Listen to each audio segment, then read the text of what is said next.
Welcome to round two of the FIDE Women's Candidates, folks. Today, the players provided. We get some very exciting games. And if you don't remember from yesterday, we have a sole leader. I know it is early days. It was only round one yesterday. But Tan Zhongyi off to a good start. The only player to get a win yesterday. The other three games were draws. And she beat Lei Tingjie with the black pieces, which you beat someone with the black pieces on day one? And everybody else draws, you have to be feeling good about yourself. So going into today, she's going to be playing Vaishali Rameshbabu, who actually is going to be my first game that I'm going to be showing y'all. Just a little reminder, this is a game in 90 minutes plus 30-second bonus from move 1. And they have to basically hit move 40 to get an extra 30 minutes. So let's just jump right into it without further ado. All right, y'all. First game, we have Tan Zhongyi with the white pieces versus Vaishali Rameshbabu with the black pieces. You can see the ratings towards the bottom. They're not too super far apart. Vaishali just technically got her GM title. It hasn't fully been given to her yet, but she is a GM. And there's not a huge rating difference. Tan Zhongyi, former women's world champion in, I believe it was 2017. And today, she's the only one who actually is in the lead. So she must be feeling good, and today she has the white pieces. So she starts us off with d4. We get knight f6, knight c3, d5, bishop to f4, and this is a jobava. And now we get c5, e3, c takes d4, and now e takes d4, a6, and we get some normal moves.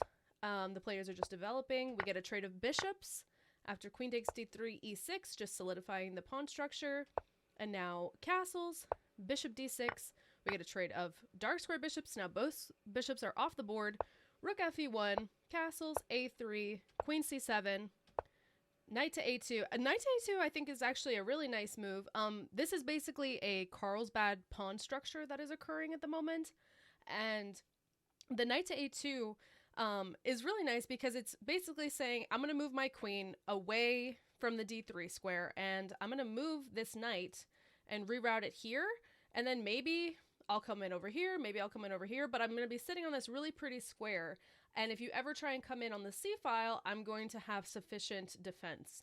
So I just really like the move knight a2, rook a c8, c3, knight e4, and knight e4 is also nice because h3 has already been played, whenever Tan wants to play f3 to kick the knight away, there's going to be a lot of dark squared weaknesses after that. So I like the move knight to e4, basically saying, hey, if you're going to play f3, I'm also going to get compensation out of it by you're going to be super weak on your dark squares for the rest of the game. So we get queen to e2, knight a5, knight to b4, which also is a nice move. This was another idea of going from, knight to a2. And so knight to b3, rook to a to d1, and now after a5 and after the knight moves away, she just basically rerouted a different way. Instead of going to c1 to get to d3, she went through b4, and now basically Vaishali has to give a getaway square to her knight, because where's her knight going to go? So she's forced to play a4, which is not great because after this, and this knight is a monster, and Tan honestly just has a really nice position. Vaishali doesn't really have a lot of play after f3 because the play on the queen side is kind of shut down because the b pawn can't ever really break, and she does want to attack this way because her pawns are pointing this way. So now the play on the queen side is shut down, and all of the play is going to be shuffled over to the king side where Tan Zhongyi has the really nice pawn structure going this way. So she's very happy to be playing on the king side. And so this was a little weird, and I'm not sure what really happened for Vaishali, but this is what we end up going with. Also, with f3 being played right now, here, let me get these out of the way. With f3 being played right now, the only way for the rook now to lift, because it's, you want to get into the game normally here and then bring it over for a kingside attack. But now that the pawn is here, the only way it's going to be able to get in is through the h file. So just keep that in mind. So now, knight to d6, and Vaishali's knights are just so bad. She would love to trade them. If she trades them, she's probably fine.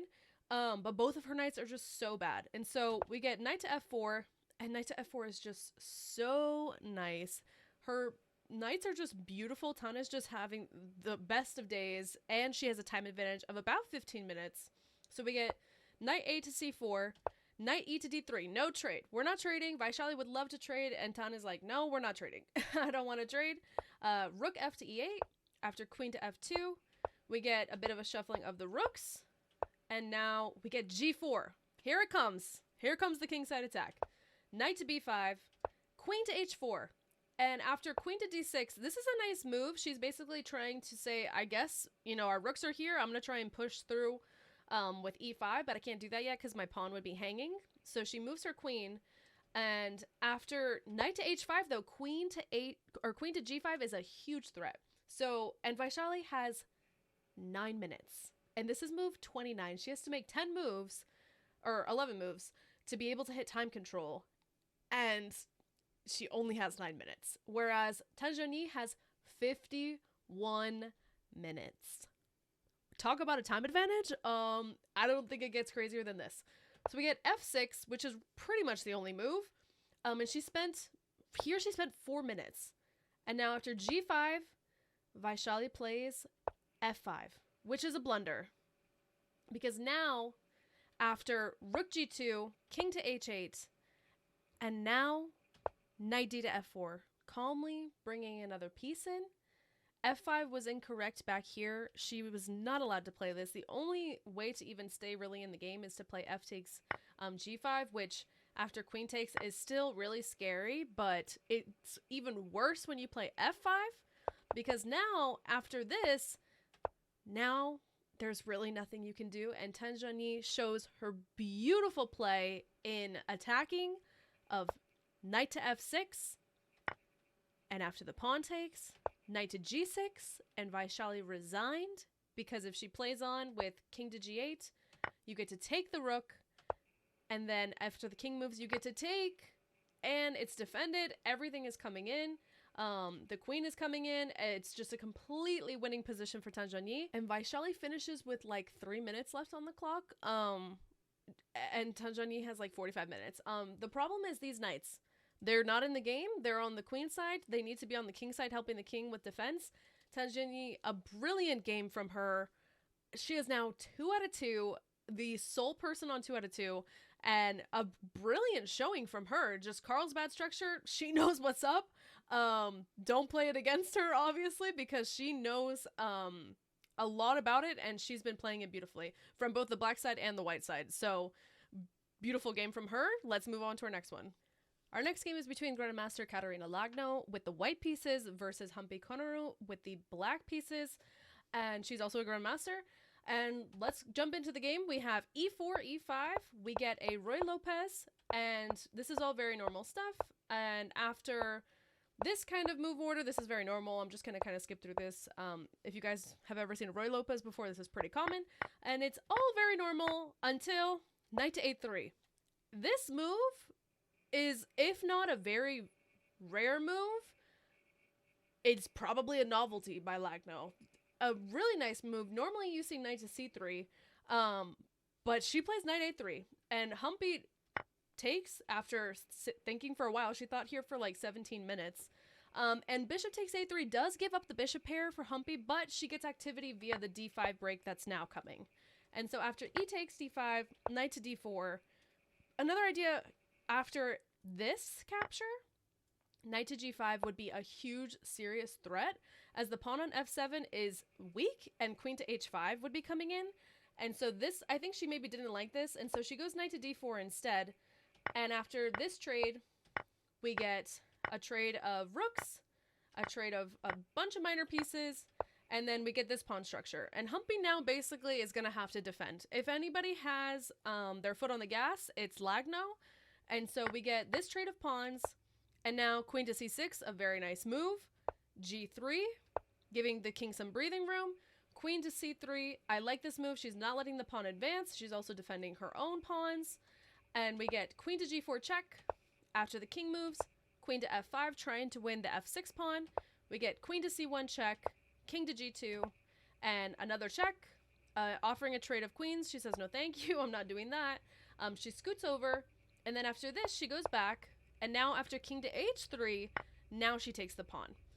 And now after queen takes f6, she gives another check, and now g4. And honestly, this is very difficult. You have to defend very precisely as black. Both of the players had roughly about the same amount of time, around 20 minutes or a little less than 20 minutes. And this is move 30. So they still have to hit time control, but they only have 10 moves to make. So not a ton of time, but they can still do it. And Humpy plays this really nice move of queen d5. It's beautiful because she's saying, hey, I know that if the h pawn falls, I'm still going to be okay. Because the ideas of the position here are, okay, maybe she can make a passer with the c-pawn. And this is a 3-on-2. However, that's not a huge deal because it should be a draw with those types of pawns. And so she knows, she's like, okay, if I play queen d5 and you go for this, and after I move my king, you take this pawn, I have queen to f3. And she would actually be winning here. And so she plays this beautiful move over here with queen to d5. I just love this move. And after king to g3, she plays c5 saying, it's okay, take the pawn, not a big deal. And I think this is just really beautiful defense from her. And now the players try and transition the position to something different. And after this, we get a perpetual. So we did get a little bit of a trade, but it ended up being a perpetual. And honestly, Humpy's defense, I think, was so beautiful in this game. This queen and pawn ending, she just played this so beautifully, and a great showing from her. I think Lagna was just like, you know what, maybe I don't have anything here, let's just go for the perpetual. Great game by Humpy, especially seeing that novelty with knight to a3 when it was back here, and just snapping that that knight off the board and giving up the bishop pair for activity, I think was really nice on her. So good game, ended in a draw. All right, our third game is between international master Nurgul Salamova versus grandmaster Lei Tingjie. Lei was the only one to not draw yesterday, and she lost with the black piece, or with the white pieces, which hurts even more. And so today, let's see how she plays. She probably, I'm not sure what she was thinking, if she's just like, you know what, I lost, let me just draw today, and then, get back into the field, or if I'm just going to go for it, because she is playing the lowest rated player in the pack. And I think Salamova is definitely a target for a lot of these players to try and get a win off of, because she is the weakest, rating wise. And so let's see what happens. So Salamova starts us off with d4, and we get d5, c4, d takes c4, knight to f3, knight f6, and we get a queen's gambit accepted. And so we get c5. Lei is known for playing c5. She plays this all the time in the queen's gambit. She loves this move. It's a nice break for her. We get castles, a6, b3, and we get a trade of queens pretty early. And now after b5, bishop to e2, bishop b7, and we get the players developing. And now after bishop b4, bishop f3, offering a trade of bishops. And she says no thank you. And we get knight to e4.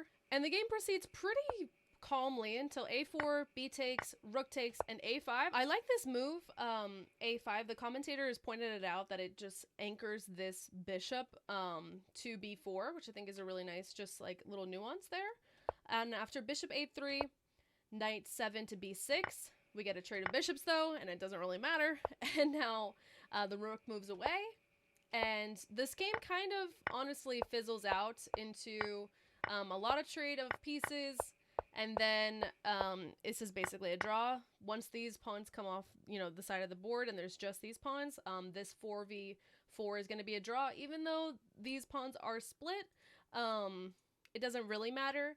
And so it's going to end up being a draw, and the players basically just shuffled their pieces, and it ended up being a draw. So pretty calm game between these two.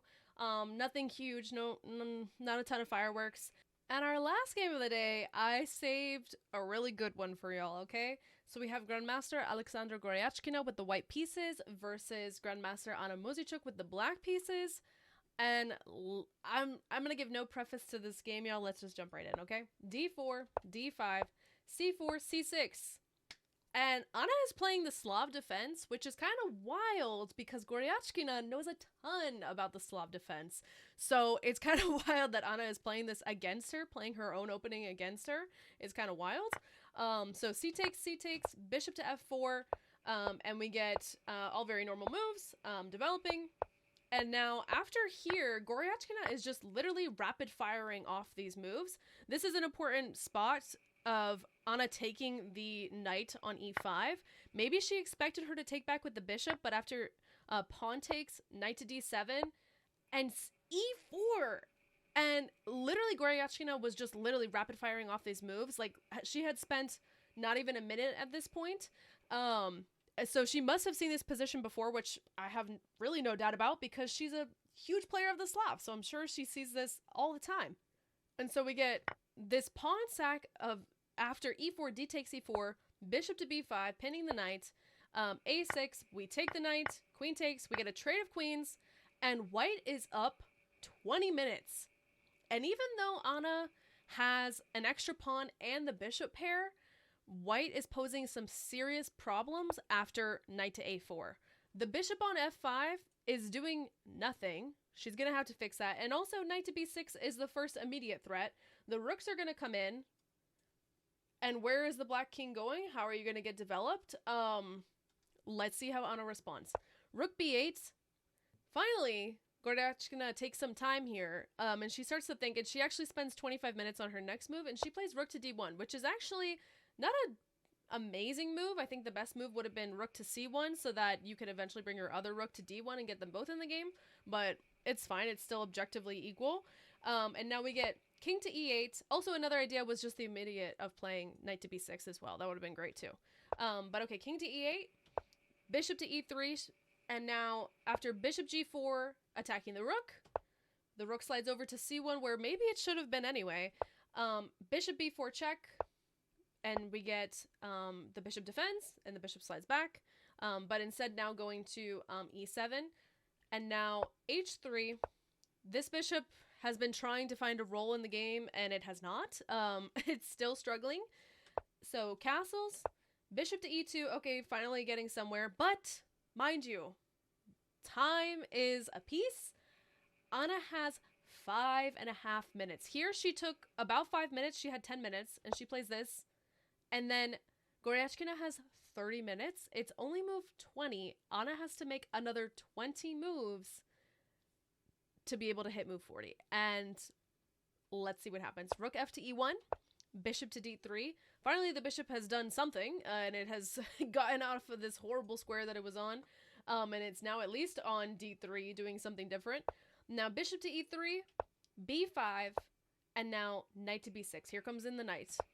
And after f5, because you're not really sure how you're supposed to start something up on the king side. She would love to start something up on the king side, but it's just so awkward. And her piece configuration is not great. And she only has 3 minutes.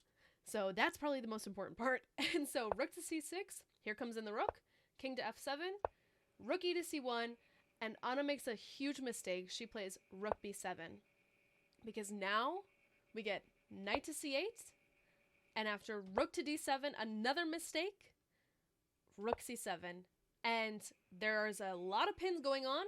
Anna has 30 seconds and she plays rook h to d8, which is a huge mistake because now after knight takes the bishop, you're not really able to take back.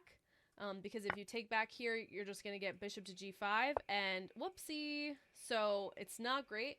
I guess maybe this was her only shot though of just going down maybe the exchange. But she plays bishop to c4 instead. And now after rook takes d7, rook takes, knight to c8 is just a killer blow. And Goryachkina is just completely winning because she's going to get a monster knight on d6. And even though Anna got 2 pawns for the knight, it doesn't really matter. Because after king g6, rook to a1, and now you're going to clean up taking this pawn over here. And Goryachkina wins the game. Anna resigned in this position, and I think this was a really beautiful game on Goryachkina's part. First off, because she made Anna burn a ton of time. Maybe there was an opening surprise with that e4, pawn sacrifice. I'm not sure, but Anna burnt a ton of time and then got into really low time pressure, and Goryachkina was able to finish it off. She gets a full point. This game was so wild. Honestly, brilliant play by Goryachkina. She knew this position probably like the back of her hand, and it showed. So brilliant game from her. All right, and that was round 2 for y'all. I hope you enjoyed the video. Goryachkina finishes it off. She gets a full point, as well as Tan Zhongyi gets a full point. We still have Tan Zhongyi leading the pack with 2 out of 2. She is the only one with 2 out of 2, with Goryachkina trailing a half a point behind her. We shall see what happens in round 3 tomorrow. Some exciting games. I love that we're getting decisive results. I think it's so fun. And it makes it more interesting for all of us. Me to make the recaps, you to watch the recaps, or if you're watching along with the commentary, I'm sure you're loving that as well. So I'll see y'all for tomorrow, round 3. I hope you enjoyed the video and have a wonderful rest of your day.